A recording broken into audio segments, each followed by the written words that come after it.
How to transfer money to Cash App from a debit card. In this tutorial, I will show you, step by step, how to transfer money to Cash App from a debit card. Open or launch the Cash App mobile app, just like you can see here. This is the home page of the app. Once you are here, make sure you tap on the profile icon. It is this icon here at the top right corner of the screen.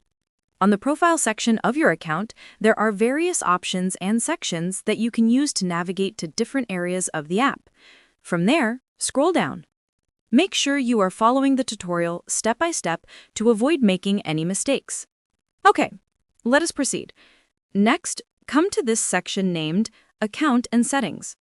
Under the section, there are more options. From those options, under this section, tap the one named Linked Banks. You will land on this page where you will be able to see all the linked banks and cards. You can also link or add a new card by tapping on the Link Debit Card option here. Once you do that, this page opens where you are supposed to enter details about your credit or debit card. Make sure you enter this information and then link your card. After doing that, come back to the home page of the app. Next, tap on the bank icon at the bottom left corner of the screen.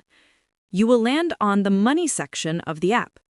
The next step is to add the money from the debit card to Cash App. To do that, tap on this option named Add Money. Once you do that, choose the amount you would like to transfer from the menu that pops up. You can also choose to enter a custom amount by tapping on the three dots here. Then, finalize the process, and the money will be transferred from the debit card to Cash App.